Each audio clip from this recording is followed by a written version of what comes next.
Assalamualaikum warahmatullahi wabarakatuh. Yang terhormat Bapak Hizbullah Muhid, Kepala Sekolah SD Al-Baitul Amin 1. Yang kami hormati Bapak Ibu Guru kelas 5A sampai 5C. Yang kami hormati Bapak Ibu Guru kelas 4A sampai 4C. Yang kami hormati Ibu Tias selaku penyaji materi sosialisasi pendampingan diagnostik awal numerasi kelas 4 dan 5 SD. Yang kami hormati wali murid kelas 5A sampai 5C. Yang kami hormati wali murid kelas 4A sampai 4C. Serta adik-adik kelas 4 dan 5 yang menonton streaming yang kami banggakan. Alhamdulillah, marilah kita panjatkan puji syukur kehadirat Allah Subhanahu wa Ta'ala yang telah melimpahkan nikmat dan karunia-Nya kepada kita semua. Salawat serta salam marilah kita curahkan kepada Nabi besar Muhammad sallallahu alaihi wasallam sehingga kita dapat bersama-sama dalam acara sosialisasi pendampingan diagnostik awal numerasi kelas 4 dan 5 SD. Bapak Ibu yang berbahagia, adapun susunan acara pada siang hari ini yaitu yang pertama pembukaan, yang kedua yaitu sambutan-sambutan, yang ketiga yaitu penyampaian materi atau acara inti. Yang keempat yaitu sesi tanya jawab. Yang kelima yaitu penutupan. Memasuki acara yang pertama yaitu pembukaan. Mari kita buka acara pada siang hari ini dengan bacaan basmalah bersama-sama. Bismillahirrahmanirrahim. Baik, terima kasih. Acara selanjutnya yakni sambutan-sambutan. Sambutan yang pertama dari Kepala Sekolah SD Al-Baitul Amin 1 kepada Bapak Hizbullah Muhid, kami persilahkan.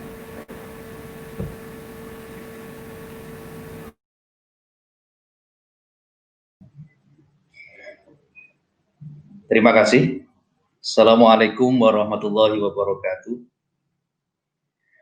Hamdan wa syukran walillah amma ba'du.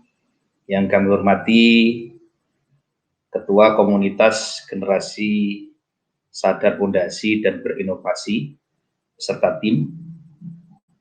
Yang kami hormati Bapak Ibu Wali Kelas, khususnya Wali Kelas 5 dan Wali Kelas 4. Yang kami hormati Ibu Tias selaku pendamping dan selaku Ketua Fondasi Penggerak. Yang kami hormati Bapak Ibu Wali Murid, khususnya Wali Murid kelas 4 dan Wali Murid kelas 5, serta anak-anakku yang menonton pada siang hari ini. Puji syukur alhamdulillah pada kesempatan hari ini kita bersama-sama oleh Allah masih diberikan karunia sebuah sehat dan kenikmatan, sehingga pada siang hari ini kita bersama-sama dapat mengikuti sosialisasi pendampingan asesmen diagnosis awal numerasi. Bapak Ibu Wali Murid serta teman-teman komunitas generasi sadar fondasi dan berinovasi, yang ingin kami sampaikan di awal bahwa tujuan sekolah melaksanakan proses pemetaan dan proses asesmen terkait dengan AKM.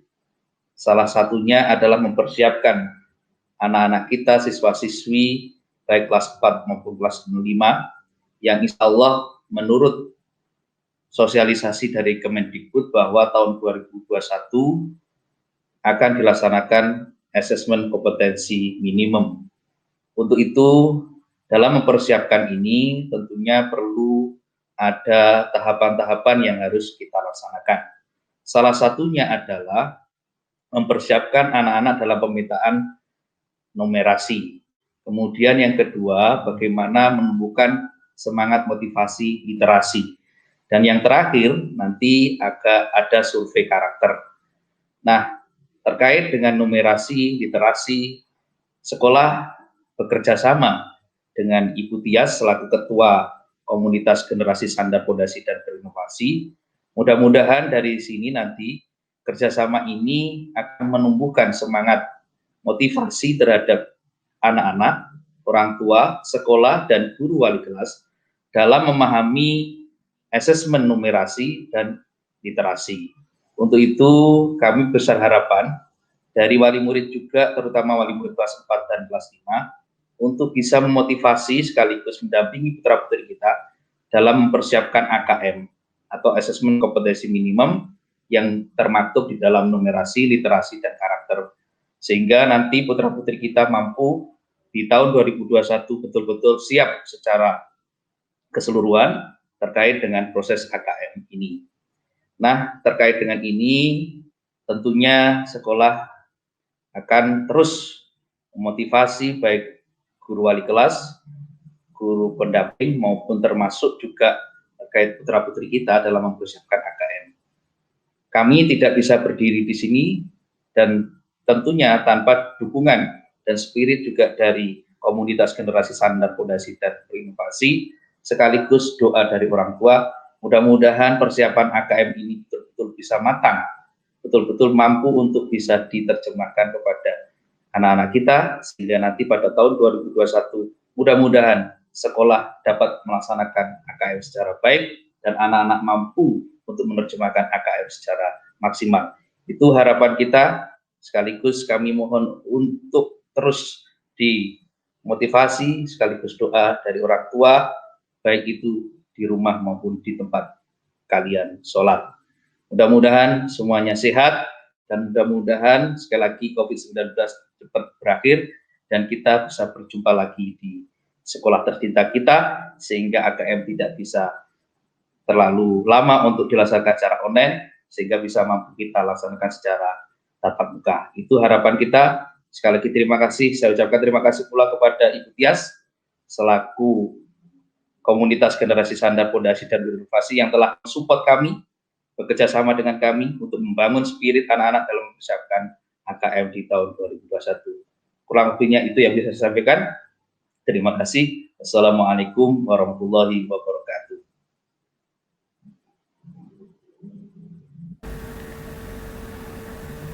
Baik, terima kasih kepada Bapak Hizbullah Muhid atas sambutannya.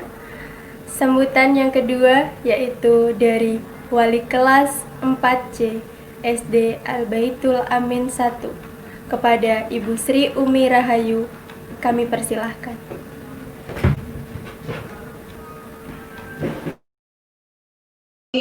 Wabarakatuh. Sekali lagi saya ucapkan Assalamualaikum warahmatullahi wabarakatuh. Yang terhormat Ketua Komunitas Generasi Sadar Fondasi dan Berinovasi, yang terhormat Kepala SD Al-Baitul Amin Jember, yang kami hormati Wali kelas 4 dan kelas 5, serta yang kami juga hormati Ibu Tias selaku narasumber sosialisasi pendampingan asesmen diagnosis awal numerasi, dan yang kami hormati wali murid kelas 4 dan kelas 5 yang berada di rumah. Pertama-tama marilah Bunda dan Ayah yang ada di rumah, kita panjatkan puji syukur kehadirat Allah Subhanahu wa Ta'ala atas limpahan rahmat, hidayah, serta inayah yang telah diberikan kepada kita sekalian, sehingga kita masih diberikan kesehatan serta waktu untuk mengikuti kegiatan yang sangat bermanfaat sekali, yaitu kegiatan sosialisasi pendampingan asesmen diagnosis awal numerasi. Nah, Ayah dan Bunda yang berada di rumah, asesmen ini menjadi salah satu bagian yang penting dari proses belajar. Guru dinilai perlu melakukan asesmen guna mengetahui tingkat pencapaian putra-putri Bapak Ibu sekalian di rumah. Terlebih selama pembelajaran jarak jauh atau seperti yang kita ketahui bahwa pembelajaran hari ini belajar dari rumah. Menjadi hal yang sangat penting Bapak Ibu, karena dengan adanya asesmen diagnosis yang menyenangkan dan menghasilkan info-info yang akurat, maka kita dapat mengetahui kelemahan dan hambatan yang dimiliki oleh putra-putri jenengan yang ada di rumah. Nah, berdasarkan juga data dari pusat penelitian Bapak Ibu bahwa jumlah siswa yang setiap hari belajar dalam seminggu pun tidak sampai 50%.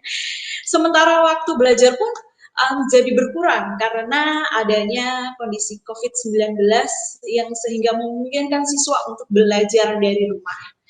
Nah, Bapak Ibu, bila kejadian ini terus berlanjut, maka akan menyebabkan kerugian yang berpengaruh pada masa depan putra-putri kita sekalian. Nah, oleh karena itu, asesmen diagnosis awal numerasi ini sangat bermanfaat untuk mengetahui hambatan dan kelemahan putra-putri kita untuk mengetahui kompetensi dalam sistem pembelajaran di masa pandemi COVID-19 untuk mempersiapkan anak-anak untuk menyesuaikan kompetensi dengan kompetensi yang dimiliki dengan memberikan informasi yang akurat tentang hambatan tersebut. Nah, bersama kami dari komunitas Generasi Sadar Pondasi dan Berinovasi, orang tua, guru di sekolah melaksanakan asesmen diagnosis yang menyenangkan dan menghasilkan info yang akurat mengenai pemahaman nalar numerasi putra-putri tercinta kita. Dan kami ucapkan selamat datang Bapak Ibu yang ada di rumah, Bapak Ibu wali murid, kami ucapkan juga selamat datang untuk mengikuti kegiatan sosialisasi pendampingan asesmen diagnosis awal numerasi sampai akhir acara. Demikian yang dapat kami sampaikan. Saya akhiri. Wabillahi taufiq wal hidayah. Wassalamualaikum warahmatullahi wabarakatuh. Baik, kami ucapkan terima kasih pada Ibu Sri Umi Rahayu atas sambutannya. Sambutan yang terakhir yaitu dari Wali kelas 5B SD Al-Baitul Amin 1 kepada Ibu Lailatul Muharramah. Waktu dan tempat kami persilahkan.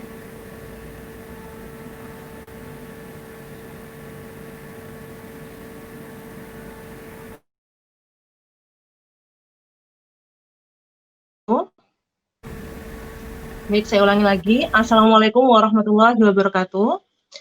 Kepada yang terhormat Bapak Kepala Sekolah Hizbullah Muhib dan kepada Ketua Komunitas Pondasi Bergerak yaitu Ibu Tias, serta kepada seluruh Bapak, Ibu wali murid SD Al-Baitul Amin, baik itu kelas 4 dan kelas 5, serta yang saya hormati juga Bapak, Ibu wali kelas, baik itu kelas 4 maupun kelas 5, serta anak-anakku yang Ibu sayangi. Baik anak-anak, tujuan dari adanya asesmen ini adalah untuk mengetahui bagaimana kemampuan atau level setiap dari siswa. Kita tahu di era pandemik yang seperti ini, banyak sekali dari kalian yang hanya menerima pembelajaran dari video maupun via Zoom, yang notabene ibu bapak guru di sekolah hanya mengetahui tingkat kemampuan kalian dari nilai. Dengan adanya asesmen ini, diharapkan baik itu wali murid mampu bekerja sama bersama dengan kami selaku ibu guru dan juga nanti sebagai salah satu komunitas yang ada pada Pondasi Bergerak yaitu Bu Tias dan kawan-kawan, untuk kita saling bahu-membahu bahwa kita bisa mengetahui kemampuan anak-anak bukan hanya berdasarkan nilai yang didapat. Misalnya seperti ini Bapak Ibu guru, Bapak wali murid, kita tahu bahwa dari setiap tugas yang diberikan oleh kami selaku pendidik itu tidak bisa menjamin atau patokan bahwa anak-anak mampu dalam materi tersebut. Karena kita tidak tahu bagaimana cara mereka mengerjakan di rumah, dengan cara seperti apa, yang terpenting kita hanya tahu hasilnya. Dengan adanya asesmen ini, diharapkan Bapak Wali Murid dan Ibu Wali Murid sekalian mampu bersikap jujur sejujur-jujurnya tentang kondisi anak-anak di rumah. Jadi diharapkan, kenapa kok seperti itu? Diharapkan nantinya akan mempermudah kami selaku pendidik dan juga pendiagnosa bagaimana sikap yang harus kami lakukan terhadap anak didik kita sesuai dengan level tingkatan yang mereka punya. Jadi tidak berdasarkan hanya nilai yang kami dapat selama ini. Itu yang kami harapkan selaku kami wali kelas 5 terutama, karena jujur saja anak-anak, ibu di sini hanya menilai kalian selama ini berdasarkan dengan tugas yang ada.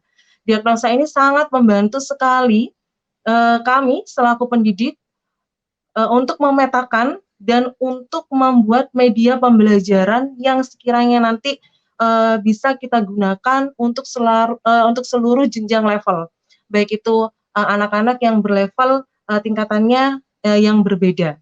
Kenapa? Agar semua materi yang kami sampaikan itu bisa anak-anak serap. Mungkin itu yang bisa Ibu berikan kepada kalian. Kurang lebihnya mohon maaf. Wassalamualaikum warahmatullahi wabarakatuh.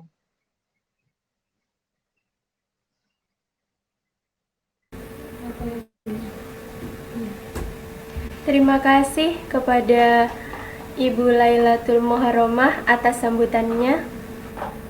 Baiklah, Bapak Ibu yang berbahagia, sampailah kita pada acara pokok mengenai sosialisasi pendampingan asesmen diagnostik awal numerasi kelas 4 dan 5 SD, yakni penyampaian materi yang akan disampaikan oleh Ibu Tias.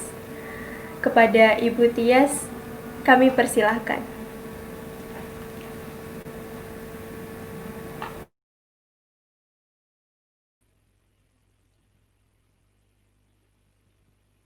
Terima kasih. Assalamualaikum warahmatullahi wabarakatuh. Yang terhormat Pak Muhib, Bu Rahayu, Bu Laila, dan yang terhormat Bapak Ibu Wali Murid yang sudah menyempatkan untuk menonton video ini secara live. Untuk yang belum sempat menonton live, juga nanti akan mendapat link videonya, bisa ditonton di lain waktu. Semoga segala upaya yang kita lakukan ini bisa mencapai tujuan, yaitu tersampaikannya informasi mengenai sosialisasi pelaksanaan asesmen diagnostik yang akan kami selenggarakan kepada seluruh Bapak Ibu Guru yang akan melaksanakan pendampingan. Sebelumnya saya akan menyampaikan perkenalan tentang komunitas kami. Ya.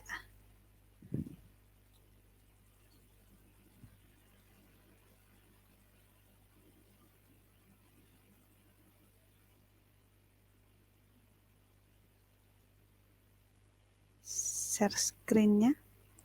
Ya, bismillah ya Bapak Ibu.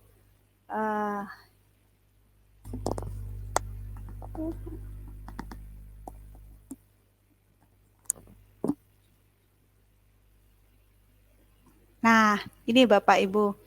Untuk seluruh Bapak Ibu Wali Murid yang saya hormati, berikut kami perkenalkan tentang komunitas kami.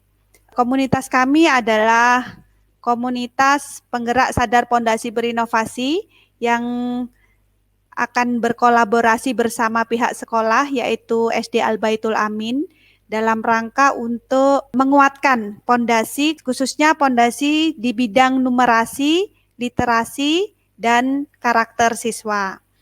Untuk info lengkapnya, Bapak Ibu bisa mendapatkan informasi lebih lengkap tentang komunitas kami, yaitu di YouTube channel kami, di komunitas penggerak SPB, atau di Instagram kami. Di situ ada ada video tentang aktivitas kita, juga dokumentasi tentang hal-hal apa yang telah kita laksanakan, atau di WhatsApp, di nomor WhatsApp saya itu tadi tercantum di situ di layar monitornya, itu nomor yang saya. Ada lagi satunya yang nomor WA Bapak itu nomor admin, WA kepada Bapak Ibu. Nah, untuk hal-hal yang berkaitan dengan komunitas kita kenalkan dulu nggih Bu, supaya nanti tidak bingung. Ini apa ya, komunitas penggerak sadar pondasi berinovasi ini apa ya? Ya, ini IG kita Bapak Ibu. Nanti bisa dicek ya. IG kita di Nah, di situ sudah banyak yang kita upload di situ mengenai aktivitas-aktivitas kita. Di situ ada tentang apa saja yang sudah kita capai, terus divisi-divisi kita. Di situ bisa Ibu baca dengan lengkap. Ada visi misi juga kita cantumkan di situ. Oke, cukup.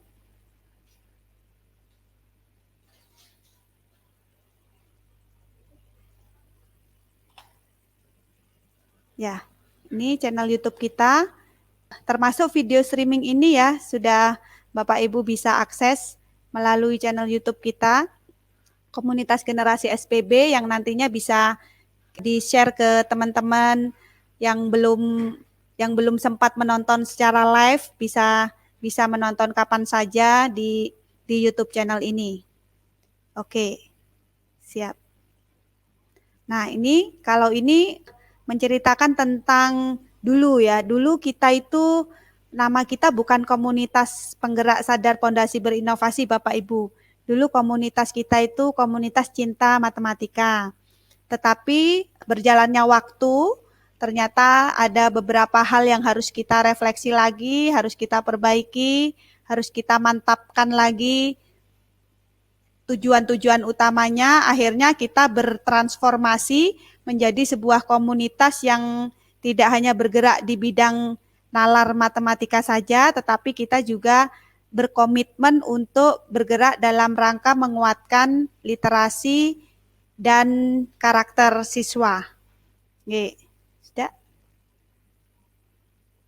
Oh, kalau ini foto waktu kita mewakili komunitas mengikuti sosialisasi tentang program Merdeka Belajar dari Kemdikbud.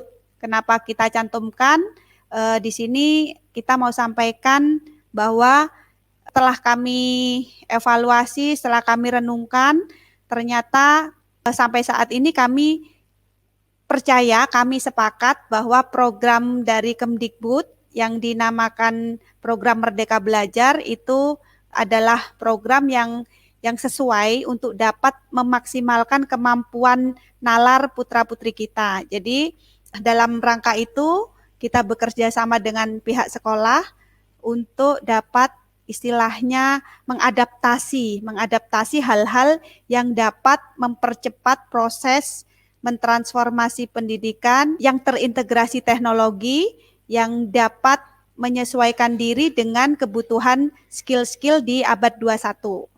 Oke, itu perkenalan dari kami. Nah, tadi sudah sempat disinggung oleh Pak Muhib sebagai Bapak Kepala Sekolah, bahwa sejak 2020 siswa-siswi kelas 6 SD sudah tidak melakukan ujian nasional, yang nanti di tahun 2021 akan diganti kegiatannya yang namanya itu asesmen kompetensi minimum. Nah, asesmen kompetensi minimum ini berarti gampang ya, bukan minim, misalnya begitu. Yang kami pahami adalah asesmen kompetensi minimum kan terdiri dari 3, yaitu literasi, yang diteskan itu literasi, yang diassess itu literasi, kemampuan literasi siswa, kemampuan numerasi siswa, dan survei karakter. Oke, nah dari tiga hal yang di assessment itu, setelah kami pelajari bersama, setelah kami diskusikan bersama, ternyata kami sepakat bahwa 3 hal itu merupakan unsur terpenting yang menjadi pondasi, menjadi kekuatan dasar untuk anak-anak itu mampu berinovasi. Yang tadinya kita juga mengamati tentang kemampuan kolaboratif, critical thinking, communication. Selain hal-hal itu, ternyata hal-hal yang sebelumnya kita amati sebagai pondasi berinovasi itu sudah termaktub semuanya di dalam 3 pondasi yang istilahnya diprioritaskan oleh pihak pemerintah untuk dimaksimalkan di usia dini supaya anak-anak itu mampu berkembang di level yang lebih tinggi menjadi generasi yang inovatif, begitu kira-kira Bapak Ibu. Jadi yang pertama adalah kemampuan literasi, yaitu kemampuan bernalar menggunakan bahasa. Jadi nanti yang harus kita benar-benar amati untuk putra-putri kita yaitu sejauh mana sih level putra-putri kita itu dalam hal memahami bacaan. Sejauh mana sih level putra-putri kita dalam hal menganalisa suatu konteks gitu, suatu teks ngeten. Sejauh mana sih anak-anak kita itu mampu menjawab pertanyaan-pertanyaan yang berkaitan dengan bacaan yang ditampilkan. Itu yang harus kita cek bersama supaya kita bisa memaksimalkan supaya kita bisa berusaha bersama-sama untuk memaksimalkan kemampuan berkaitan dengan itu. Lalu yang kedua adalah yang kemampuan numerasi. Kemampuan numerasi ini yang sekarang lagi kita fokus untuk kita kerjakan, fokus untuk kita garap, yaitu kemampuan bernalar menggunakan angka-angka dan matematika. Nah, jadi seperti yang kebanyakan Bapak Ibu ketahui bahwa kemampuan bernalar itu tidak sama nggih Bapak Ibu dengan kemampuan menghafal misalkan gitu. Kebanyakan miskonsepsi yang terjadi adalah anak-anak kita itu dalam hal matematika juga sepertinya cenderung menghafal begitu. Tapi saya yakin tidak semua begitu. Cuman dari asesmen yang akan kita laksanakan dalam waktu dekat, dari asesmen diagnostik yang akan kita laksanakan dalam waktu dekat, semoga kita dapat bisa membuat sebuah peta, sebuah gambaran umumnya sampai di mana sih numerasi anak-anak kita ini saat ini gitu. Jadi seperti yang tadi disampaikan oleh Bu Laila dan Bu Rahayu, bahwa informasi itu sangat penting supaya kita ke depannya bisa merancang pembelajaran, merancang RPP atau pembinaan untuk supaya anak-anak itu bisa istilahnya mendapatkan stimulus sesuai dengan kebutuhan mereka masing-masing. Sehingga kalau stimulusnya sudah sesuai dengan levelnya, diharapkan anak-anak bisa lebih cepat majunya, bisa jumping task lebih cepat.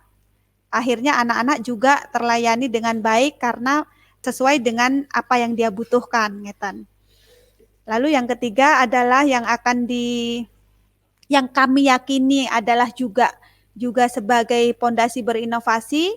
Di situ ada karakter positif yang kalau di AKM yang tadi disampaikan oleh Pak Muhib itu disebut survei karakter. Kami juga sepakat bahwa itu adalah hal penting yang harus bersama-sama kita garap, harus bersama-sama kita amati, kita evaluasi, kita kuatkan, yaitu tentang karakter positif. Sejak usia dini ya Bapak Ibu, sejak di sekolah dasar ini. Kalau di AKM, karakter positifnya itu yaitu yang pertama karakter berketuhanan yang Maha Esa atau berakhlak mulia, karakter berpikir positif, mandiri, kreatif, gotong royong atau kolaboratif, dan karakter berkebinekaan global. Oke. Nah, sekarang kita bahas lebih istilahnya lebih fokus lagi ke asesmennya ya Bapak Ibu. Mungkin kebanyakan dari Bapak Ibu itu kalau dari pengalaman-pengalaman yang kemarin-kemarin itu apa sih Bu Tias assessment apa sih gitu, bedanya apa ya dengan ujian misalkan, bedanya dengan anggap aja misalkan PTS gitu, apa ya bedanya gitu. Tadi sedikit disinggung oleh Bu Laila nggih, bahwa untuk mungkin perbedaan fundamentalnya, perbedaan intinya antara ujian dengan asesmen itu kalau bahasa awamnya nggih Bapak Ibu, mungkin kalau Bapak Ibu wali murid ada yang lebih paham mengenai ini, monggo nanti kita bisa komunikasi. Kalau bahasa awamnya asesmen itu kalau ujian itu kan kita istilahnya targetnya, tujuannya misalkan nilai nggih Bapak Ibu. Jadi kalau kita bayangin saat kita menemani anak-anak menghadapi ujian itu lebih ke sumatifnya, lebih ke bagaimana caranya nilaimu bagus begitu. Tapi kalau yang assessment, yang khususnya yang assessment diagnostik itu termasuk di assessment yang for learning Bapak Ibu, termasuk yang assessment untuk belajar, assessment untuk pembelajaran. Berarti assessmentnya itu diselenggarakan untuk dapat mendesain pembelajaran yang sesuai dengan kebutuhan siswa. Jadi tujuannya saat melakukan itu bukan lagi bagaimana kita mendapat nilai yang bagus gitu. Bukan lagi ke sumatifnya tapi lebih ke formatifnya Bapak Ibu. Jadi tujuan terlaksana assessment itu, goalnya, hasil yang sangat diharapkan adalah informasi solid tentang kondisi pemahaman putra-putri kita. Jadi kalau hal ini kita sedang mau asesmen diagnostik, kita sedang akan melaksanakan yang asesmen diagnostik yang numerasi, berarti pendampingan dari Bapak Ibu itu diharapkan hasilnya itu harus menginformasikan anak-anak kita itu sekarang posisinya di mana gitu. Ntar lagi akan saya berikan contoh nggih Bapak Ibu, contoh langsung di soalnya, lalu stimulusnya apa, lalu informasi yang harus disampaikan apa saja. Sebentar lagi akan saya berikan contoh yang lebih konkret lagi. Jadi barusan sudah lengkap bahwa asesmen diagnostik itu bukan sebagai sumatif nggih Bapak Ibu, ya, tetapi melainkan sebagai asesmen formatifnya. Jadi lebih ke for learning-nya. Kenapa dilaksanakan di awal sebelum pembinaan? Karena justru asesmen ini yang menjadikan dasar untuk merancang sistem pembinaannya, pembagian kelompok-kelompoknya, terus media-media apa yang mau kita kasihkan ke anak-anak, stimulus-stimulusnya. Kalau di komunitas kami menggunakan website dan menggunakan game, berarti nanti kita akan pilihkan game-game yang paling cocok untuk kondisi anak tersebut. Oke, kalau ini tentang panduan untuk orang tua ya. Nah, panduan ini kami cantumkan nanti di website Bapak Ibu, website yang nanti akan menjadi tempat untuk Bapak Ibu melakukan asesmen diagnostik terhadap putra-putri Bapak Ibu, yaitu di website The Skills. Nanti akan ada panduannya, di situ sudah dijelaskan tujuannya apa. Tujuannya yaitu memetakan kemampuan siswa untuk mendiagnosis kemampuan menganalisa menggunakan angka-angka, itu numerasinya ya.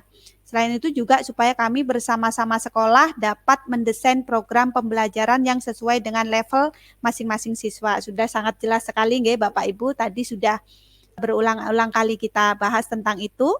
Lalu tolong diperhatikan juga yang warna biru itu Bapak Ibu, yang lingkaran warna biru di bawah, yang himbauan, yang tentang himbauan. Nah, di situ sudah kami sampaikan himbauan secara istilahnya tertulis nggih, bahwa dimohon untuk orang tua tidak memberitahukan jawaban kepada anak-anak agar kami benar-benar bisa mengukur kemampuan anak-anak kita. Hasil dari asesmen ini tidak ada kaitannya dengan nilai di sekolah. Nah, kenapa saya sedikit cerita nggih Bapak Ibu, kenapa kita adakan live seperti ini? Karena kemarin di sekolah yang lain, kebetulan kami juga mendampingi asesmen di SDN Jember 1, karena juga pengalaman pertama juga bagi kakak-kakak relawan di komunitas Generasi Sadar Pondasi Berinovasi. Kemarin sebenarnya kita belum ada live begini Bapak Ibu. Kemarin tuh kita sampaikannya melalui infografis saja seperti itu.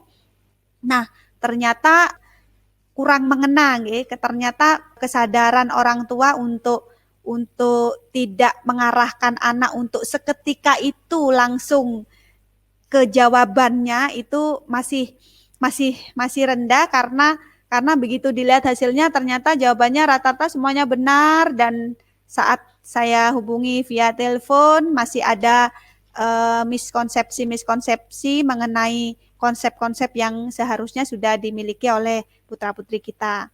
Nah, jadi kedepannya semoga untuk yang di Al-Amin ini, semoga asesmen diagnostik ini hasilnya, goalnya bukan anak-anak nilainya bagus nggih Bapak Ibu. Jadi goal kita dalam melaksanakan asesmen ini bukan supaya nilainya bagus untuk yang saat ini, tetapi goalnya adalah bagaimana caranya tersampaikan dengan solid, dengan benar-benar sesuai dengan keadaan anak-anak kita sekarang. Memang secara goal besarnya, secara jangka panjang yang katanya Pak Muhib, mungkin untuk mempersiapkan asesmen kompetensi minimum yang akan diselenggarakan tahun 2021. Tetapi ada lagi yang goal lebih besar dari itu, yaitu anak-anak itu mempunyai dasar, pondasi, sudut pandang mengenai nalar matematika itu yang lebih bagus gitu. Jadi yang akan kita gali yaitu seandainya anak-anak itu memahami nalar matematika masih belum dari sudut pandang yang benar, nanti akan kita arahkan. Jadi Bapak Ibu tidak perlu khawatir, nanti anak saya kalau nggak tahu ini, saya gimana nanti levelnya di tempat yang rendah, terus putra-putri saya gimana? Nggak usah khawatir nggih Bapak Ibu. Bapak Ibu tidak perlu khawatir seperti itu, karena justru jika Bapak Ibu menyampaikan yang sebenar-benarnya, Bapak Ibu akan mendapatkan, putra-putri Bapak Ibu akan mendapatkan stimulus yang tepat. Stimulus yang sangat, istilahnya itu, kalau kita itu analogikan itu dengan di dunia kedokteran, itu ibaratkan putra-putri kita adalah pasien yang ingin mendapatkan resep terbaik buat dia atas keluhan yang ada di dirinya. Berarti asesmen diagnostik ini adalah proses check up-nya Bapak Ibu. Jadi jangan sampai pada waktu dokter itu ngecek anak ini suhunya berapa, terus si anak ini misalkan istilahnya hemoglobin darahnya bagaimana, kayak di laborat gitu, jangan sampai lalu yang tertulis di situ tidak yang sebenarnya begitu. Misalkan kita mau ukur suhu badan, mau diukur suhu badannya, minum paracetamol dulu biar nanti nggak ketahuan kamu kalau panas, misalkan gitu, itu malah sebenarnya merugikan gitu. Nanti malah resepnya dikira si anak tidak panas, nggak dapat obat panas, ternyata dia harusnya dapat obat panas gitu. Analogi itu kalau kita bawa ke asesmen diagnostik ini, berarti kita harus sampaikan putra-putri kita misalkan mengenai konsep kenapa kalau menjumlahkan itu harus sama penyebutnya, misalkan begitu, atau bahkan membaca pecahan, atau bahkan bagaimana konsepnya membandingkan dua pecahan, misalkan anak Bapak Ibu, putra-putri Bapak Ibu misalkan ada yang belum paham, tetap harus disampaikan yang sebenarnya. Jadi nanti resepnya berupa pembinaannya nanti akan supaya tepat sasaran begitu Bapak Ibu. Jadi tujuannya itu tadi, semoga pendampingan dengan Bapak Ibu orang tua wali murid bisa menyampaikan yang sesungguhnya. Oke.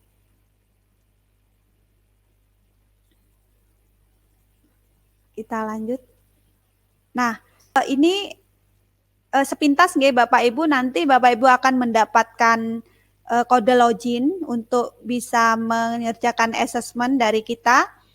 Nanti Bapak Ibu buka websitenya itu di www.theskills.id, lalu klik login. Masukkan email dan password yang sudah kami bagikan nanti via WhatsApp ke Bapak Ibu semua, ke Bapak Ibu wali murid.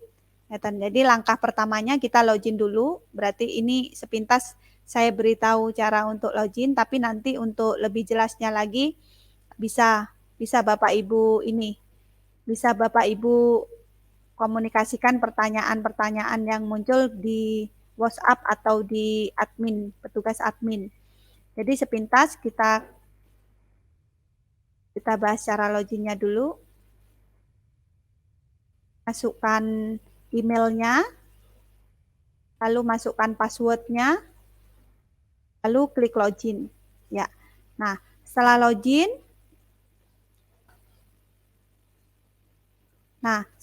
langsung klik yang SD Bapak Ibu. Nanti klik SD, lalu klik sesuai kelasnya. Kalau Putri Bapak Ibu kelas 4 atau kelas 5, nanti tinggal klik di situ untuk bisa membuka materi asesmennya. Nah, di sini materi asesmen yang kelas 5. Kita bahas yang kelas 5 bisa? Ya, karena kelas 4 soalnya sebagian ada di kelas 5. Ya.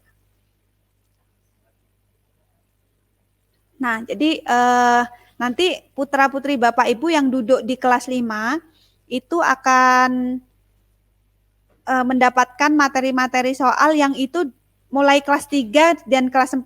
Jadi kita akan cek lagi, kita akan diagnostik lagi kemampuan pemahaman konsep sejak kelas 3 sampai kelas 5. Untuk yang sekarang, yang pertama minggu ini kita fokus ke pecahan Bapak Ibu. Hanya 15 soal saja tentang pecahan. Setelah sampai di halaman ini, asesmen diagnosis awal numerasi, Bapak Ibu bisa klik di samping di situ, di samping ada video pengantar, ada kuis-kuisnya. Nah, video pengantar nanti tinggal diklik dan bisa di-play langsung. Lalu setelah lihat video pengantarnya, anak-anak sudah mulai istilahnya mulai terpanggil memorinya tentang teori-teori pecahan yang pernah dia pelajari, baru nanti mengerjakan kuisnya. Nah, satu lagi Bapak Ibu, saran dari saya itu sebelum Bapak Ibu melakukan asesmen ini, maksimal itu saat menanyakan ya apakah kalian suka belajar pecahan misalkan gitu atau sebelumnya, tolong diciptakan rasa aman dulu Bapak Ibu. Tolong diciptakan rasa aman bahwa ini kamu nggak usah takut ngerjain ini bukan ujian gitu. Adik nggak usah takut ya, ini bukan semacam ujian. Jadi adik bilang aja kalau ada yang nggak ngerti tentang ini, bilang aja. Misalkan bingung, adik tinggal bilang yang bingung itu tentang apa gitu. Jadi itu poin yang paling penting adalah kita harus menciptakan rasa aman ke si anak. Lalu yang kedua, jangan ada respon negatif apabila anak bertanya, menjawab dengan jawaban yang masih belum seperti yang kita harapkan Bapak Ibu. Jadi misalkan harusnya jawabannya setengah nih. Terus anak kita, putra-putri kita ternyata jawabnya masih 3/3 begitu. Saya himbau kepada Bapak Ibu yang mendampingi kegiatan asesmennya, saya menghimbau untuk jangan terlalu merespon bahwa jawaban itu salah gitu. Jadi kita terima aja, anaknya oke, kenapa 3/3 begitu.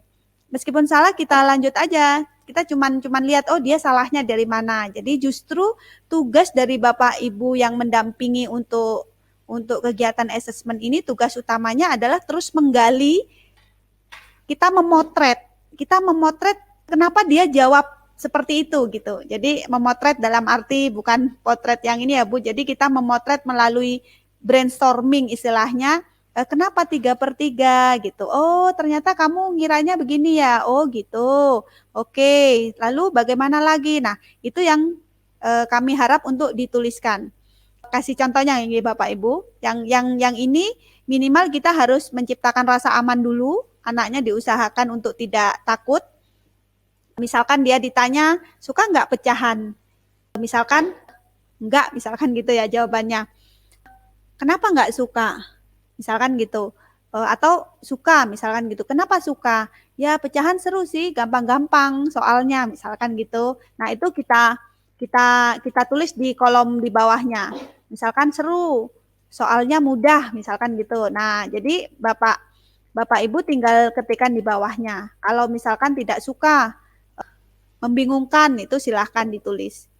Lalu berikutnya, Kalau sudah mengisi semuanya jelas, diklik tombol berikutnya akan langsung otomatis masuk ke kuis yang berikutnya.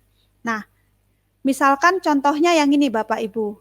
Kuis yang ke-1 itu adalah assessment untuk kita cek apakah anak itu paham bentuknya, bentuk dari sebuah pecahan gitu. Jadi di situ ada soal satu kue berbentuk lingkaran dipotong menjadi 6 bagian sama besar, lalu satu potong dimakan oleh Nabila, 2 potongnya dimakan oleh Bagas. Itu ditanyakan sisanya itu berapa bagian begitu.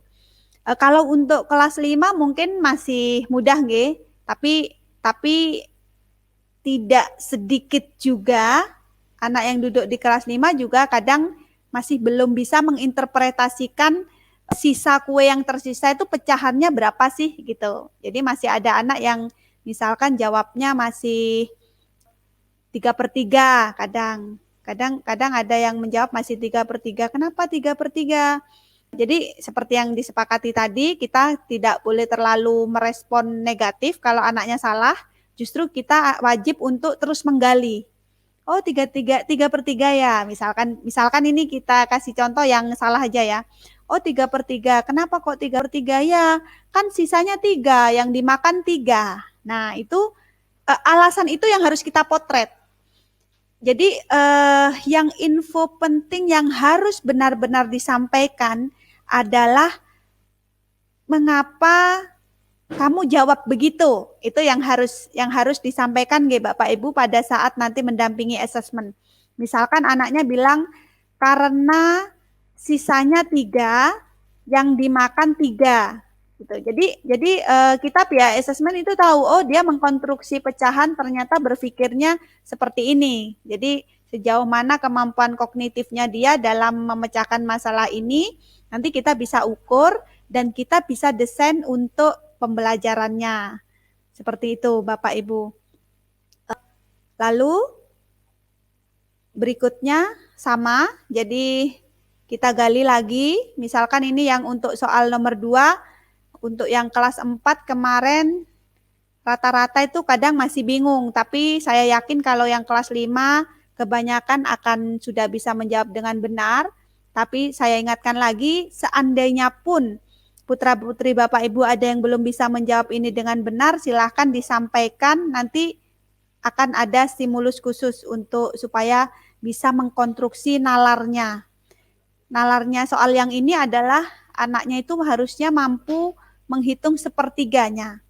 Jadi ada 6 sendok, di situ ditampilkan cerita bahwa 6 sendok ini punya Siti dan punya Muna. Yang sepertiga punya Muna, sisanya punya Siti gitu. Anak itu kita biarkan berpikir dulu. Jadi cara mendampinginya itu kita cerita apa yang ada di soal dulu, tapi kita jangan menyampaikan clue sama sekali ke anaknya. Jadi nggak ada yang mengarah ke jawabannya. Kita hanya tugasnya menceritakan soal. Jadi apa yang kita ceritakan tuh harus hanya yang ada di soal. Kita harus kasih kesempatan anak-anak kita untuk mengevaluasi sendiri, menganalisa sendiri, lalu kasih waktu dia untuk mengkonstruksi jawaban yang menurut dia paling benar gitu. Jadi kita cerita dulu, oh ini ada 6 sendok ini Dek, sendok ini punyanya Muna dan punyanya Siti gitu. Ternyata soal itu bilang sepertiganya yang punya Muna. Nah lalu soalnya tanya berapa punya Siti gitu. Biasanya kalau yang Bapak Ibu yang gemes itu biasanya kalau anaknya nggak bisa jawab itu keburu ngomong, ya tinggal cari sisanya lah. Nah itu mungkin kalau Bapak Ibu bisa ya, Bapak Ibu bisa berpikir istilahnya dari menganalisa 6 itu ternyata sepertiganya punya Muna, lalu Bapak Ibu muncul kepikir bahwa oh berarti punya Siti sisanya gitu. Nah, tapi tugas kita bukan memberitahu mereka, tugas kita adalah memotret mereka sudah mampu untuk muncul inisiatif menyimpulkan bahwa oh punya Siti itu berarti sisa dari punya Muna. Berarti kita harus cari dulu punya Muna berapa. Nah, kalau itu belum muncul, tolong disampaikan anaknya belum bisa mengkonstruksi bahwa punya Siti itu sisa dari sepertiganya gitu. Karena kalau itu tidak disampaikan, si anak tidak akan menerima stimulus untuk mengkonstruksi itu gitu. Jadi sayang banget Bapak Ibu. Sayang banget kalau ternyata Bapak Ibu sudah menyampaikan seolah-olah anak itu bisa memecahkan soal ini, sehingga kami dari pihak komunitas nanti pada saat misalkan ada kegiatan pembinaan akan men-skip kegiatan-kegiatan yang untuk menstimulus itu, sehingga anaknya tetap nggak ada kemampuan ke sana, sayang gitu. Jadi kami sudah mendesain kegiatan-kegiatan yang tujuannya adalah supaya anak-anak kita punya kemampuan nalar yang lebih bagus gitu dari yang kondisinya saat ini. Nah, informasi itu sangat kita butuhkan supaya kita teaching at the right levelnya dapat gitu Bapak Ibu. Jadi memang benar-benar harus pada saat assessment ini diinfokan yang sebenar-benarnya. Jadi contohnya misalkan kebanyakan kendalanya itu ada anak yang jawabnya sisanya punya Siti itu 3, misalkan gitu. Diklik yang pilihan 3 misalkan, Kak. Ya. Nah, misalkan milihnya 3. Nah, tugas kita sebagai pendamping hanya kenapa 3? Kenapa kakak jawab 3 gitu. Misalkan si anak itu menjawab 3, ya karena kan sepertiga dari siapa? Misalkan kita tanya gitu. Ya sepertiganya punya Siti. Lalu punya Siti berapa? 3 katanya anaknya gitu. Berarti kita ngetikkan di situ karena sepertiga punya Muna, misalkan sepertiga punya Muna oleh si anak itu dianggap sama dengan 3 gitu. Jadi nah dari informasi itu kita sudah bisa menganalisa bahwa oh si anak itu nggak ngerti bahwa sepertiga dari 6 tuh harusnya 2 gitu. Seandainya anaknya menjawab dengan benar, sisanya punya Siti adalah 4, dari mana Kak 4? Karena sepertiganya kan 2 gitu. Kita tulis di situ karena sepertiganya 2. Kalau yang belum mengerti itu saya minta informasinya lebih rinci lagi. Misalkan begini, karena sepertiga punya Muna 3. Nah, itu bisa kita tanya lagi. Oh, kalau sepertiga dari 6 itu 3, berarti 1/6-nya berapa? Jangan-jangan dia jawab 1/6 adalah 6. Karena sepertiga adalah 3, jangan-jangan dia menganggap 1/6 adalah 6. Kalaupun anaknya begitu, ditulis aja. 1/6 dari 6 sendok dikira adalah 6 gitu. Dikira 6 oleh si anak. Itu silakan ditulis di situ. Nah, dari informasi solid ini justru kalau Bapak Ibu mengirim sinyal kepada kami bahwa oh anak kita mikirnya masih begini gitu. Nah, itu akan masuk ke kita laporannya. Nanti kita akan desain kegiatan-kegiatan yang membantu dia mengkonstruksi supaya dia mikirnya lebih benar lagi gitu. Secara umum seperti itu ya Bapak Ibu. Ini masih level soal yang masih yang mudah untuk kelas 3. Jadi meskipun anaknya masih sudah duduk di kelas 5, dia akan tetap menerima review soal-soal yang saat dia kelas 3 dan kelas 4. Jadi nanti tingkat kesulitannya berlevel sesuai dengan pemahaman-pemahaman yang ingin dicapai. Misalkan kuis 8 misalnya Kak. Kuis 8. Nah, misalkan tentang garis bilangan nih. Anaknya diminta untuk menentukan posisi sebuah pecahan di garis bilangan. Nanti kalaupun masih belum, tolong digali nggih Bapak Ibu. Kalau anaknya masih belum bisa menentukan, tolong digali lagi kamu bingungnya apa gitu. Jadi itu yang sangat saya garis besari. Yang pertama tadi, tolong diciptakan rasa aman. Jangan sampai si anak ketakutan mau ngomong nggak tahu, takutnya mama marah, takutnya ayah marah gitu ya. Tolong itu dihindari. Yang pertama, berikan rasa aman ke putra-putri kita bahwa oke, tidak apa-apa, meskipun kamu bingung, nggak apa-apa kok, ini loh untuk assessment, justru nanti ini kamu mau diobatin, ini cuma cek aja. Jadi saya tuh suka mengasumsikan kalau kita nganterin putra-putri kita ke dokter gitu. Nggak masalah, kamu cuma dicek panas atau tidak. Sampaikan semua keluhanmu ke Pak Dokter, supaya nanti kamu dapat resep. supaya dapat obat yang sesuai dengan keluhanmu begitu. Jadi analogi itu mungkin cukup mudah dipahami oleh Bapak Ibu bahwa oke, Kakak, sampaikan apa saja yang kamu bingung dari ini. Nanti Mama bantu untuk menuliskan di kolom ini supaya nanti Kakak dikasih tahu bagaimana sih bernalar tentang garis bilangan, bagaimana sih bernalar tentang pecahan, konsep-konsep menjumlah pecahan, bagaimana itu yang sangat-sangat dibutuhkan di proses asesmen diagnostik ini.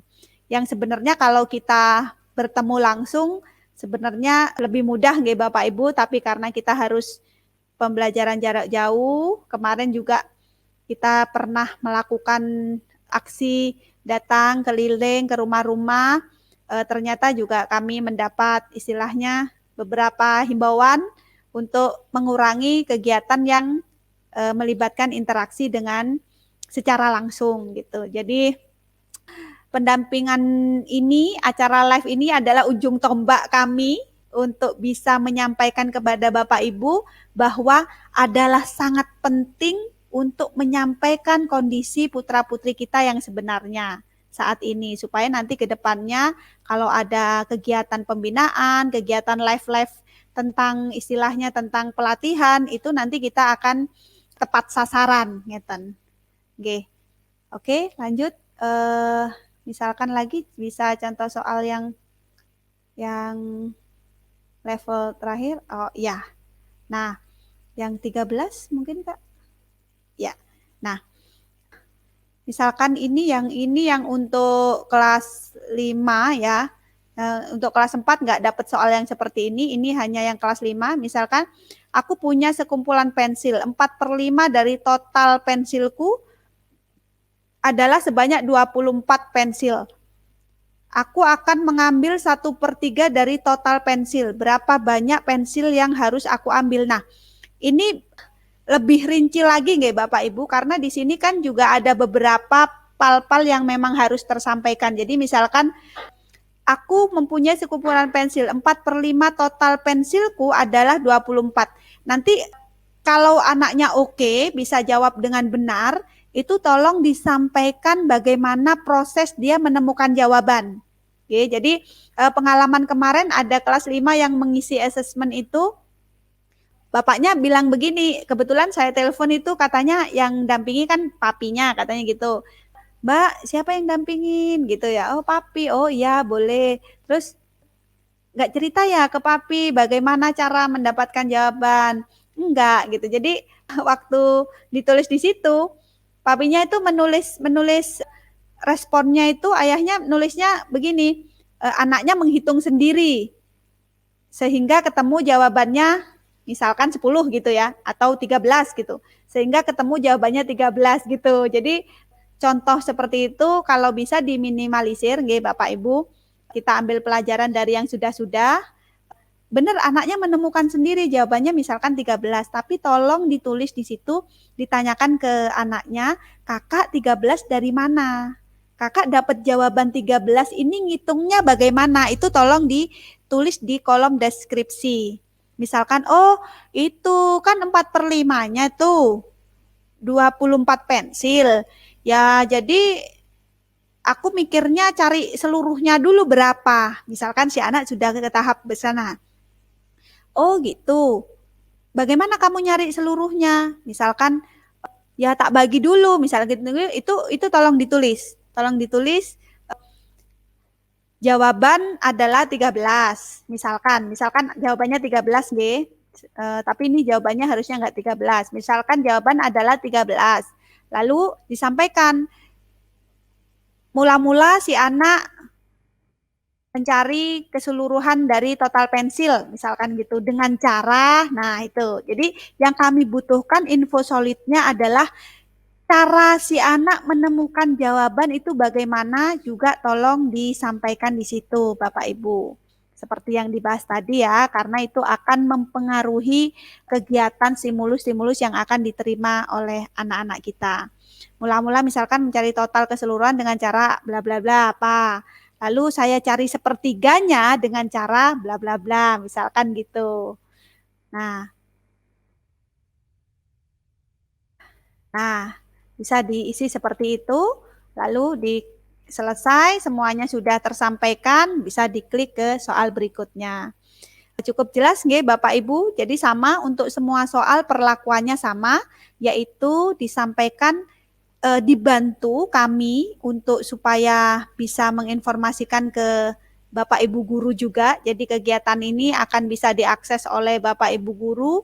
Bapak Ibu guru juga akan ikut turut mendiagnostik kemampuan siswa-siswi di SD Al Baitul Amin melalui akun ini. Jadi semua jawaban yang Bapak Ibu guru ketikkan, Bapak Ibu wali murid ketikkan itu akan masuk ke akun guru. Jadi seperti ini Bapak Ibu. Nah, di sini ada akun guru. Jadi semua yang Bapak Ibu tadi ketikkan itu otomatis masuk ke akun guru yang sudah tersedia. Jadi misalkan tadi yang mengerjakan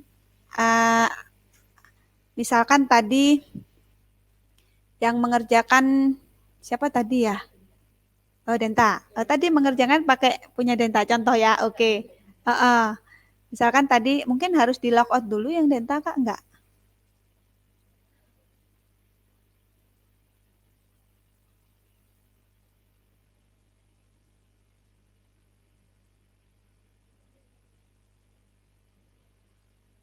Ya, ini tunggu ya Bapak Ibu. Jadi akan saya tampilkan contoh tampilan di akunnya guru. Semua yang sudah Bapak Ibu rekam mengenai kondisi putra-putri kita itu semuanya akan tampil di akun guru. Sebentar, masih proses untuk bukanya.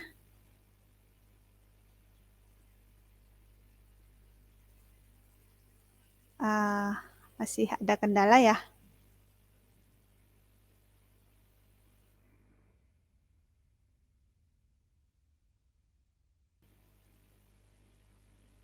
Sebentar ya Bapak Ibu. Ini masih dibukakan yang akun gurunya. Jadi intinya Bapak Ibu, kenapa kami tekankan bahwa tolong digali sebanyak-banyaknya, tolong diinfokan selengkap-lengkapnya tentang apa saja yang putra-putri Bapak Ibu itu masih belum paham. Kalaupun dia sudah bisa menjawab, oh caranya kamu bagaimana gitu. Nah itu tolong semuanya ditulis karena seperti yang tadi telah kita praktekkan semuanya akan masuk di akun guru masing-masing berdasarkan nama siswa. Misalkan kembali lagi Kak tadi.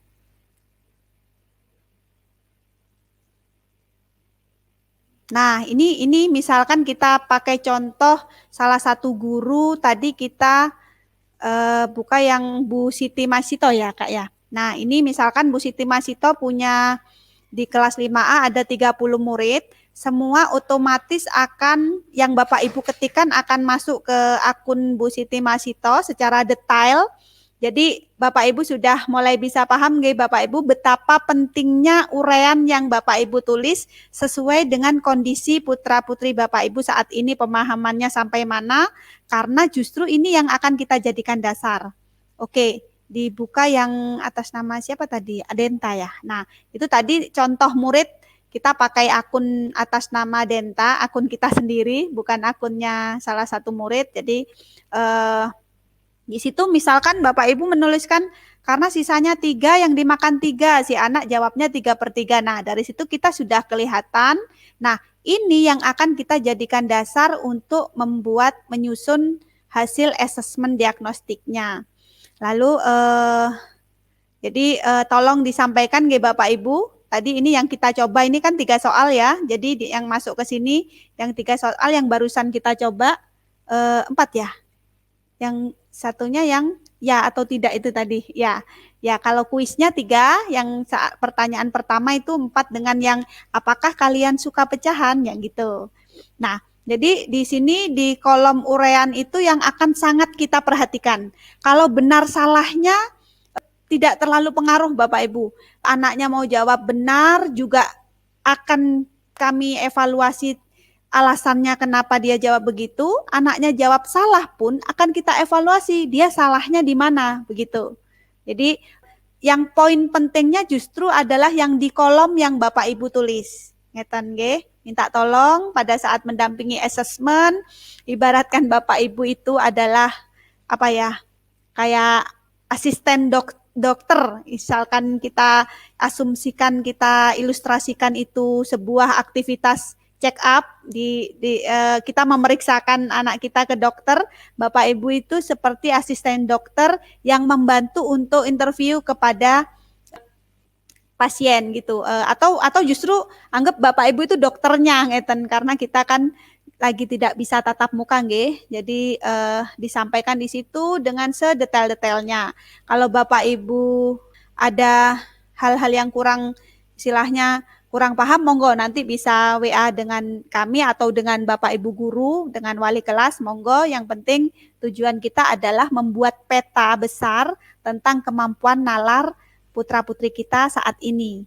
Semoga nanti sebulan ke depan, 2 bulan ke depan kita asesmen lagi, levelnya sudah bisa naik gitu. Jadi awal kita diagnosis, lalu kita tindak lanjuti, lalu kita asesmen lagi, kita tindak lanjuti lagi, asesmen lagi, terus begitu supaya anak-anak itu kita dorong supaya maksimal ngeten. Ya, gambaran utamanya begitu Bapak Ibu. Semoga apa yang saya jelaskan di sini bisa dipahami dengan utuh, bahwa kita bekerja sama dengan sekolah, berkolaborasi dengan orang tua juga, melakukan ini yaitu semata-mata untuk kebaikan putra-putri kita, semata-mata untuk supaya mereka mendapatkan istilahnya stimulus yang paling tepat supaya bisa mendorong mereka untuk mempunyai sudut pandang yang pas tentang angka-angka, tentang matematika, yang itu istilahnya itu tidak hanya dia sudut pandangnya ini aku hafalin caranya ini deh, bukan begitu, tapi sudut pandang yang dia bisa menerapkan konsep-konsep di kasus yang kita tampilkan gitu. Karena mengingat nanti soal AKM itu juga akan menampilkan masalah-masalah dalam kehidupan sehari-hari, dan seperti yang tadi kita bahas bahwa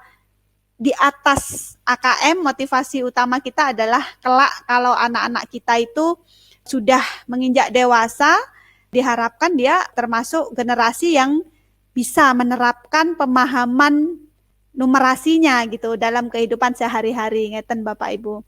Untuk berikutnya akan saya jelaskan mengenai bentuk stimulusnya yang akan kita gunakan, atau dengan kata lain sistem pembinaannya setelah proses assessment, kita menggunakan game Bapak Ibu. Kalau Bapak Ibu berkenan, selain tadi kita menggunakan learning management systemnya, websitenya tadi yang di The Skills itu termasuk salah satu istilahnya relawan di komunitas kita yang menyediakan websitenya gratis untuk aktivitas ini gitu, aktivitas yang dilakukan oleh komunitas Generasi Sadar Pondasi Berinovasi. Kalau yang ini, yang game ini, kenapa kita putuskan untuk menggunakan game ini? Karena game ini sudah bisa membantu kita untuk bisa teaching at the right level. Jadi setiap anak itu akan mendapatkan stimulus dari sini Bapak Ibu.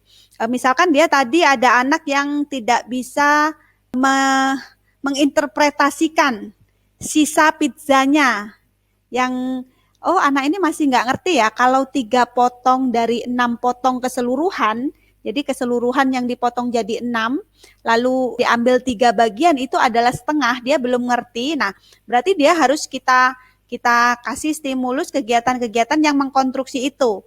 Misalkan di sini nanti dia kita kasih latihan, misalkan yang itu Kak, yang 2 Kak, yang kegiatan 2.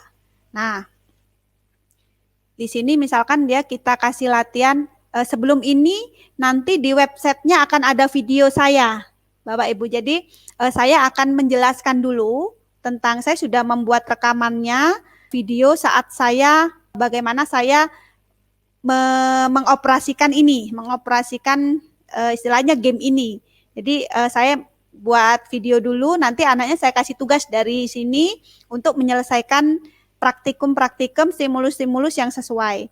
Jadi misalkan di sini suruh membuat 1/2 itu seperti apa sih gitu. Jadi ini 1 kertas, lalu 1/2-nya bagaimana? Nah, Seperdua itu, oh si anak harus tahu bahwa seperdua itu satu kertas utuh itu harus dipotong dulu jadi 2 gitu. Nah, di situ anaknya sudah bisa mempraktekkan setelah melihat video dari saya, sudah bisa mempraktekkan bagaimana membuat per 2. Di situ bisa dibagi-bagi. Nah, di sini per 2, lalu dia diarahkan untuk menghapus setengahnya. Nah, jadi di sini sudah ada stimulusnya nggih Bapak Ibu bahwa ini loh 1/2 gitu. Jadi kenapa saya pilih game ini karena di sini anak itu mempraktekkan langsung. Lalu di game ini sudah memfasilitasi kita untuk memilihkan game yang tepat untuk anak-anak yang dia bingungnya di mana, kita sudah bisa kasih bentuk game yang sesuai dengan kebutuhannya dia gitu. Tentunya dengan arahan dari kami, dari Bu Guru juga. Ini juga bisa kita linkkan ke Bu Guru, nanti Bu Guru juga bisa memberi tugas dari game ini Bapak Ibu. Oke, di close dulu contoh kegiatan lainnya Kak. Yang misalnya memotong kue misalkan. Oh, ini yang keju. Ya, boleh. Coba dulu yang keju boleh. Kenapa kami memilih game ini Bapak Ibu? Karena di sini banyak sekali kegiatan-kegiatan yang memang benar-benar itu bisa mempraktekkan bagaimana mengkonstruksi konsep-konsep matematikanya, ngetan. Jadi seperti ini untuk pecahan aja kita ada di situ kita sudah cek ada 60 kegiatan. Jadi sangat-sangat memudahkan kita apalagi di era PJJ ini kita menggunakan. Jadi kita putuskan game ini kita gunakan untuk pendamping dari kegiatan utama kita yaitu dari website dan dari kegiatan-kegiatan live, ngetan. Oke, jadi di sini ada contohnya juga.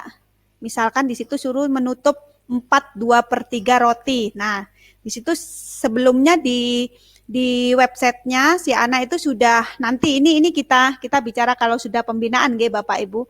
Nanti dia akan jadi hubungannya dengan assessment. Kenapa sangat butuh deskripsi yang Bapak Ibu tulis di kotak itu tadi karena kita akan dapat menentukan level siswa dan akan dapat menentukan kegiatan mana nih yang cocok gitu. Oh, kalau dia masih belum mengerti kalau 4/5-nya dari keseluruhan adalah 24, dia masih belum bisa mencari keseluruhannya gitu, tapi dia yang pizza sudah ngerti bahwa itu setengah, ya ini tidak cocok gitu, bukan ini levelnya dia gitu. Jadi nanti akan kita akan matchkan mengenai kondisi pemahaman siswa, kita pelajari, lalu kita akan carikan kegiatan-kegiatan yang akan istilahnya bisa menstimulus kemampuan dia untuk mengkonstruksi kognitifnya Bapak Ibu, kognitif tentang nalar matematikanya. Jadi coba kita kasih contoh yang lagi Kak, yaitu yang 2/3 ya. Nah, nanti anak-anak akan mencoba untuk menyelesaikan masalah itu dengan praktek langsung di gamenya ini Bapak Ibu. Oke, yang itu diselesaikan dulu. Bisa yang roti.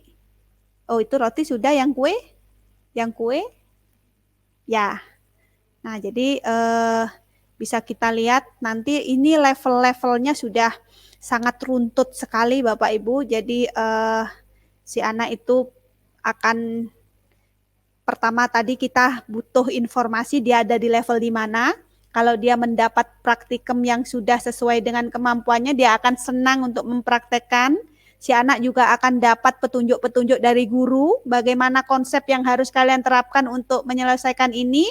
Lalu nanti si anak mengerjakan istilahnya memainkan gamenya, lalu ada soal-soal juga untuk latihan penerapan pemahamannya di websitenya, lalu guru juga mengevaluasi, kami juga mengevaluasi, kita kasih umpan balik pada anaknya, oh ternyata kamu masih yang nggak benar yang ini, nah lalu anaknya coba lagi, dia penasaran lagi, nah itu Bapak Ibu, itu yang ingin kita istilahnya kita ciptakan, suasana seperti itu yang ingin kita ciptakan pada saat anak-anak belajar dari rumah.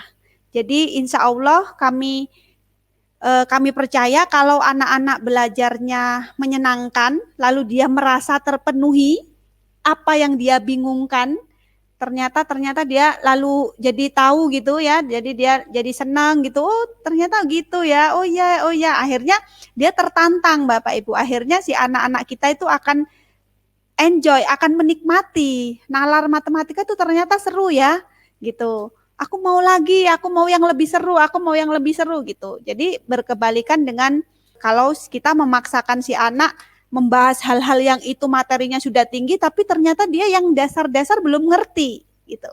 Nah, itu akan istilahnya yang ada bukan si anak bisa mengerti yang di level tinggi itu, yang ada malah si anak bingung, yang ada si anak malah tertekan, atau bahkan si anak ya udahlah aku nggak suka matematika gitu, aku nggak ngerti apa itu nalar gitu, jangan-jangan seperti itu.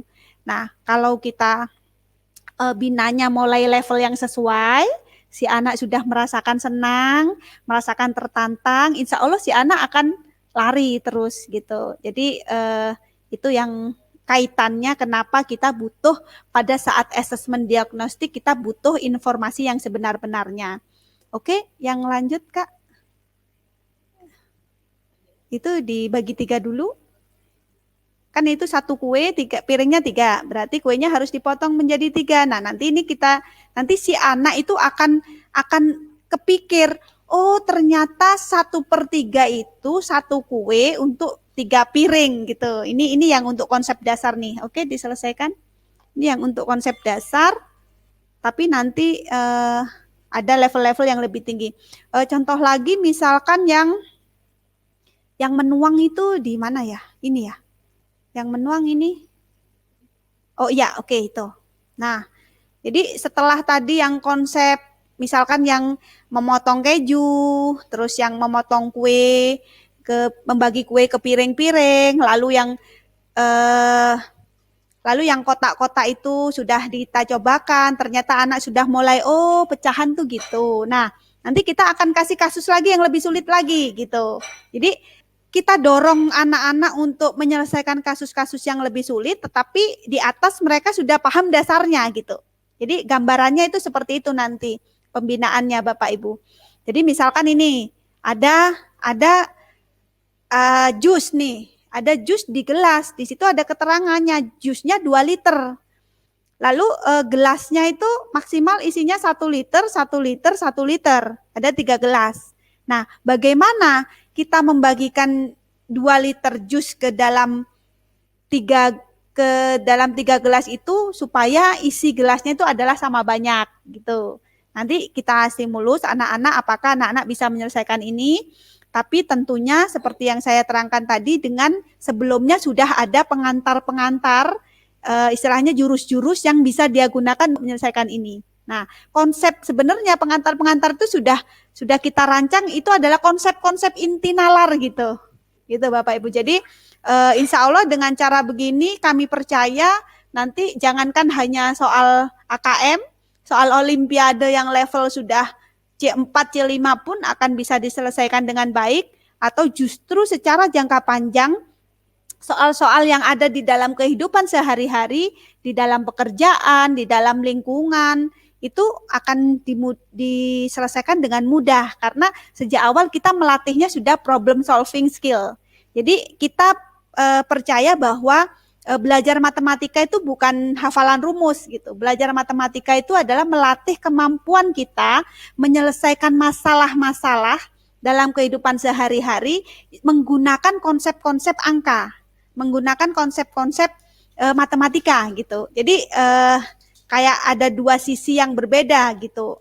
Ini rumusnya begini dia tahu, tapi belum tentu anaknya itu tahu konsepnya bagaimana gitu. Problem solvingnya bagaimana. Nah, kita lebih mengasah ke problem solving skill-nya. Oke, Kakak silahkan oh itu masih belum selesai ya. Di close boleh ya, mau dilanjutin boleh. Berarti itu karena gelasnya gelas 1/3, berarti kita harus menyelesaikannya satu-satu, menuangkan 1/3 liter, 1/3 liter. Jadi setiap gelas si anak akan menyimpulkan bahwa oh ternyata 2 liter tadi kalau dibagi ke 3 gelas itu masing-masing mendapat 2/3 liter seperti itu. Nanti saat kita mengadakan live, saat kita ibaratkan tatap muka nggih, kita live kan untuk menggantikan tatap muka. Nanti saat tatap muka kita akan evaluasi gitu. Jadi apa yang disimpulkan gitu. Jadi apa yang sudah kognitif, apa yang sudah dia capai akan kita asah terus, akan kita dorong untuk dikembangkan lagi. Contohnya lain lagi Kak, yang garis bilangan misalkan. Jadi ini kenapa tadi kaitannya dengan mengapa kita membutuhkan informasi yang benar-benar solid nggih Bapak Ibu pada saat melaksanakan asesmen diagnostik. Kenapa kita butuhkan informasi yang solid? Karena nanti kita akan pilihkan kegiatannya sesuai dengan levelnya dia. Nah, contohnya ini kegiatan gamenya yang untuk menganalogikan posisinya pecahan dalam sebuah garis bilangan misalkan. Atau kalau ini yang bukan murni garis bilangan, nanti ada sendiri yang garis bilangan itu ada sendiri. Ini sudah level yang membuktikan pecahan setara, pecahan senilai menggunakan garis bilangan kalau yang ini. Ya, oke. Jadi sudah ada gambaran ya, gambaran tentang, jadi semua gambaran umum mengenai bentuk asesmennya bagaimana, lalu pendampingan asesmen yang bagaimana yang dapat menginformasikan secara aktual, secara solid kepada kami mengenai kemampuan siswa, kaitannya apa dengan bentuk pembelajaran yang akan kita sampaikan gitu. Maksudnya bentuk pembinaan atau stimulus-stimulus, kegiatan-kegiatan yang akan istilahnya memaksimalkan kemampuan nalar anak-anak kita itu sudah saya sampaikan secara utuh. Maksudnya saya sudah berusaha menyampaikan secara keseluruhan. Lalu yang ini Kak, kembali ke halaman pertama tentang yang ini belum ya. Oh, ini belum ya tadi. Oh ya. Nah, ini tadi yang akan disampaikan adalah lembar hasilnya Bapak Ibu. Jadi setelah Bapak Ibu melakukan asesmen diagnostik, kita akan bersama guru akan menganalisa kemampuan siswa. Nah, di situ akan kami kasih laporan. Jadi laporannya bisa di-download nanti di akun masing-masing. Misalkan tentang bab pecahan, nanti kita akan tentukan pecahan dia ada di level mana ngeten. Misalkan tidak pahamnya apa, di situ sudah ada deskripsi. Nanti yang paham ini juga kita deskripsikan.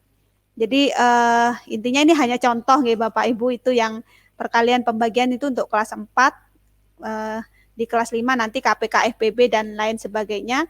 Jadi nanti output kita bukan angka nilai, tapi output kita adalah dia ada di kelompok mana belajarnya, supaya bisa mendapatkan stimulus yang tepat. Lalu kita apa-apa konsep-konsep yang dia belum paham, TP itu tidak paham, yang paham apa saja, nanti ada paham sebagian, PS1, PS2 seperti itu. Ya, ini hanya contohnya. Oke, Kak? Sudah? Jadi sekian dari saya nggih Bapak Ibu. Dari awal sudah saya sampaikan bagaimana metode pendampingan yang pas untuk anak-anak, lalu apa saja informasi yang harus disampaikan, lalu bagaimana kita menciptakan rasa aman supaya anak-anak mengeluarkan semua informasi yang dia punya gitu nggih, sudah saya sampaikan semua. Kurang lebihnya saya minta maaf, atau seandainya ada yang kurang jelas, monggo bisa ditanyakan melalui WhatsApp atau bisa konsultasi ke Bapak Ibu wali kelas masing-masing, atau langsung ke saya, monggo boleh nggih Pak Muhib nggih. Nggih. Ya, saya kira segini dulu nggih Pak Muhib. Mungkin nanti kalau mungkin ada yang mau ditambahkan Pak Muhib? Bu Laila atau Bu Rahayu? Mungkin ada yang akan ditambahkan, Pak?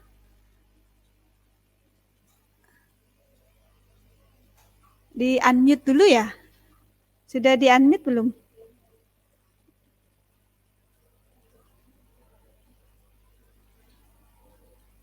Mungkin Bu Laila, mungkin ada yang mau ditambahkan? Bu Rahayu, mungkin ada yang mau ditambahkan Bu sebelum Saya ini dulu. Sudah di-unmute? Oh ya, sudah di-unmute. Nah, sekian dulu dari saya. Semoga apa yang saya sampaikan bisa diterima dengan istilahnya sepakat. Semoga yang saya sampaikan bisa disepakati oleh Bapak Ibu wali murid semua. Kurang lebihnya saya mohon maaf. Wabillahi taufik wal hidayah. Wassalamualaikum warahmatullahi wabarakatuh. Ya, saya kembalikan ke moderator nggih. Makasih.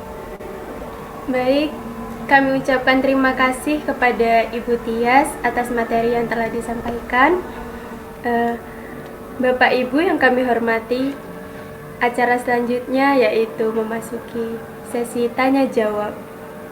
Kami telah mendapatkan beberapa pertanyaan dari link yang telah di-share oleh komunitas.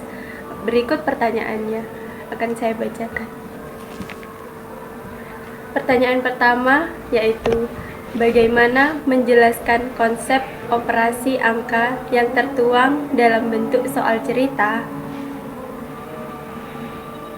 Baik, kepada Bu Tias kami persilahkan untuk menjawab pertanyaan.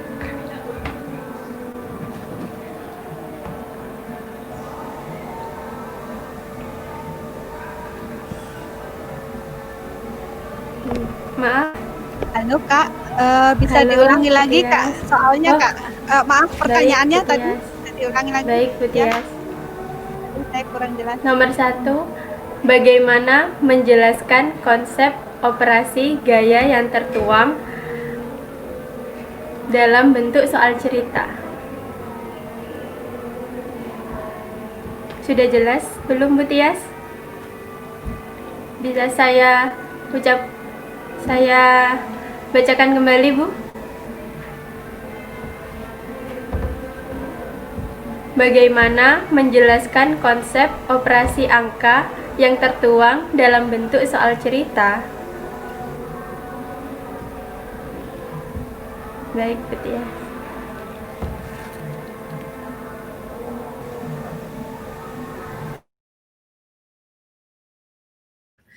Ini pertanyaannya kalimatnya bagaimana menerangkan konsep operasi angka yang tertuang dalam soal cerita gitu ya. Berarti bagaimana menjelaskan konsep operasi angka. Berarti ini Bapak Ibu bertanya bagaimana menjelaskan konsep operasi angka yang tertuang dalam soal cerita. Mungkin konsepnya anaknya ya. Konsepnya anaknya ya. Itu mungkin nanti saya jawab dulu dari persepsi saya nggih Bapak Ibu. Dari persepsi saya itu Bapak Ibu bertanyanya bagaimana menjelaskan ke anak mungkin nggih. Bagaimana kita mengajarkan ke anak gitu. Jadi kalau secara umum bagaimana kita mengajarkan pada anak mengenai konsep-konsep, banyak cara Bapak Ibu, misalkan dengan mempraktekkan langsung. Kalau Bapak Ibu punya waktu luang, kita ajak ngobrol, kita adik tahu nggak?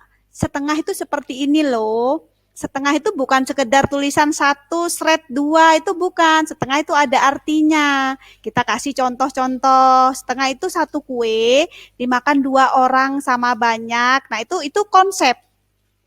Konsep seperti itu yang harus kita tanamkan kepada anak-anak gitu. Jadi misalkan konsep 1/2 itu seperti apa? Nah 1/2 itu 1 kue sama banyak. Lalu yang makan 2 orang, misalkan ayah dan ibu atau Umi dan Abi. Makan 1 kue dibagi 2 sama banyak. Itu yang diterima Abi dan diterima Umi itu setengah, masing-masing setengah bagian Dek namanya. Itu berarti 1/2. Nah seperti itu misalkan. Kita kalau bagaimana menjelaskan, tadi pertanyaannya kan bagaimana menjelaskan, itu kalau saran saya itu ya kita banyak-banyak cerita mengenai konsep.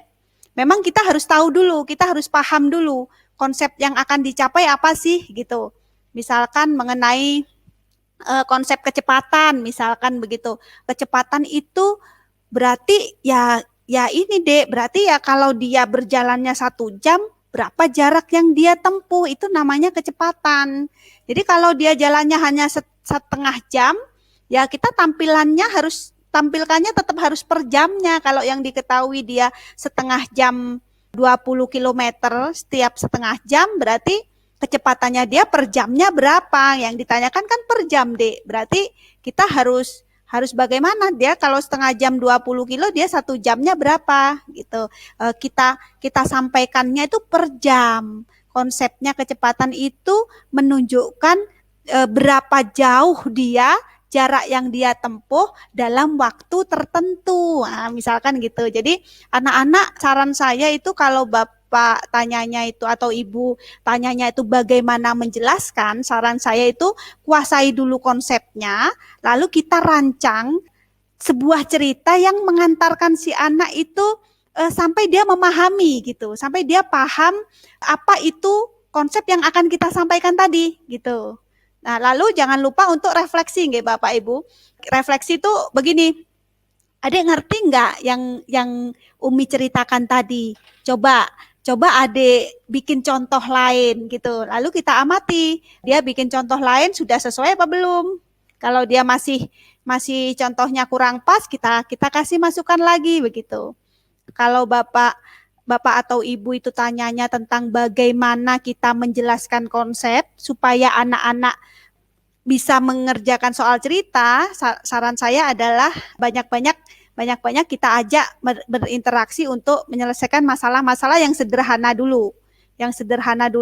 Lalu kita dampingi terus dia untuk bisa menyelesaikan yang lainnya yang lebih kompleks lagi gitu. Supaya nanti untuk soal cerita dia tahap-tahap yang harus dicapai itu kan ada beberapa tahap. Kalau soal cerita itu dia harus pertama mengerti dulu duduk permasalahan dulu. Jadi kalau saya kasih saran ke anak-anak itu pahami dulu soalnya. Jadi anak itu mampu menggambarkan soal sesuai dengan yang diharapkan oleh si pembuat soal, itu sudah satu skill tersendiri Bapak Ibu. Jadi dia mengerti soal itu sesuai dengan yang diharapkan, itu sudah satu skill tersendiri. Lalu skill berikutnya yang harus dia istilahnya dia keluarkan adalah bagaimana merancang konsep-konsep apa yang mau dia panggil supaya dia mampu menyelesaikan problem itu tadi, yang ditampilkan itu tadi gitu. Mengkonstruksi kognitifnya sudah keluar, sudah keluar, baru dia menghitung itu terakhir. Menghitung itu hanya eksekusi aja gitu.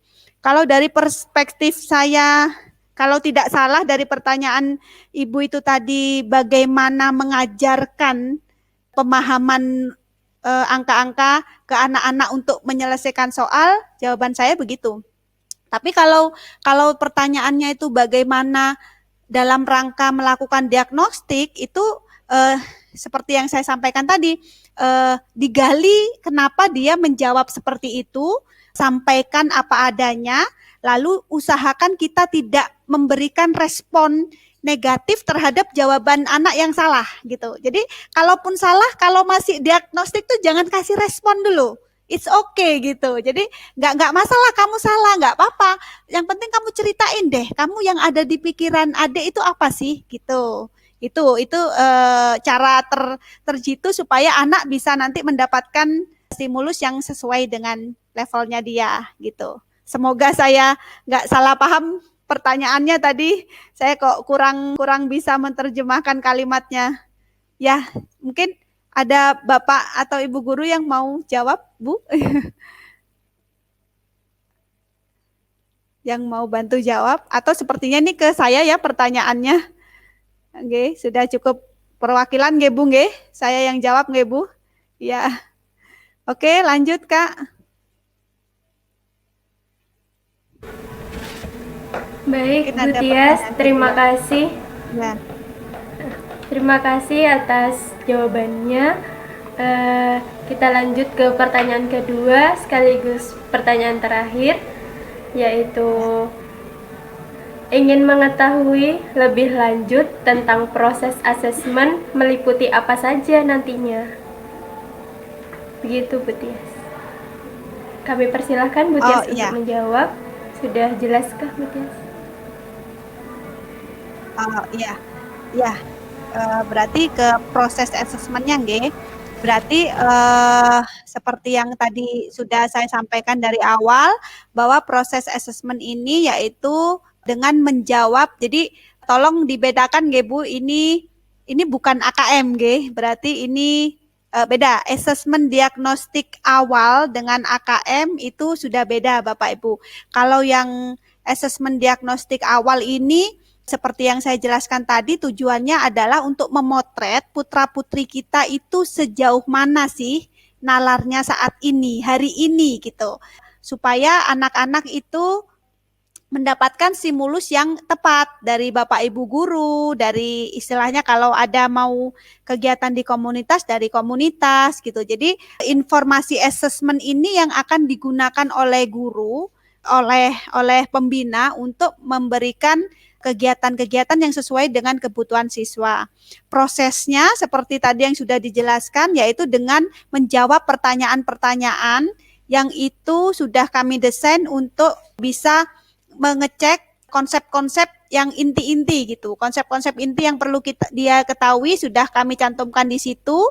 Insya Allah dengan Bapak Ibu menggali bagaimana si anak menemukan jawaban, itu insya Allah sudah bisa membantu kami untuk melakukan diagnostik terhadap pemahaman yang telah dicapai oleh putra-putri kita. Ngeten. Ya, semoga jawabannya bisa ini ya Bu, bisa istilahnya memuaskan lah gitu. Jadi nanti kalau masih kurang jelas lagi boleh langsung WA ke saya atau ke wali kelas atau ke kakak pembina atau ke relawan, boleh silahkan, nanti akan kita bantu jawab lagi. Oke.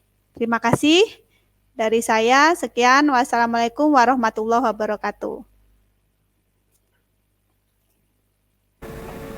Baik, terima kasih Bu Tias atas jawabannya. Baik Bapak Ibu sekalian, sampailah kita di penghujung acara. Demikianlah sosialisasi pendampingan diagnostik awal numerasi kelas 4 dan 5 SD pada siang hari ini. Akhir kata, saya mohon maaf jika terdapat kekurangan selama acara ini berjalan. Wassalamualaikum warahmatullahi wabarakatuh.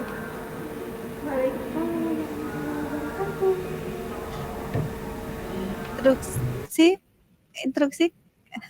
Halo? Instruksi Kak? Ya, nggih Bu Tias. Boleh minta sesi foto bersama dengan Bapak Ya. Ibu guru? Oh ya. Baik, Ya. mari. Sesi foto bersama ya. Oke. Ya. Bentar ya. Ya.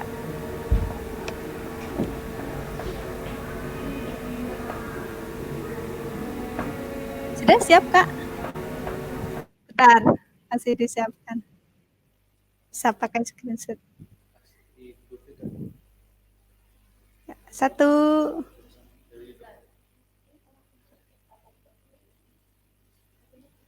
2, 3. Oke. Boleh minta jempol Pak Muhib? Oh ya. Bu Laila, Bu Rahayu, boleh minta jempol. Kak, jangan kelewat nih yang jempol nih, dapat 2 nih. Oke, foto bersama ya. Cheese. Sudah screenshot, Kak? Oke, terima kasih. Ya, terima kasih. Assalamualaikum, Pak Muhib, Bu Laila, Bu Rahayu. 5 jempol. Oke. Nggih, Bu Laila. Assalamualaikum Bu Laila. Bu Rahayu. Nggih. Assalamualaikum warahmatullahi wabarakatuh.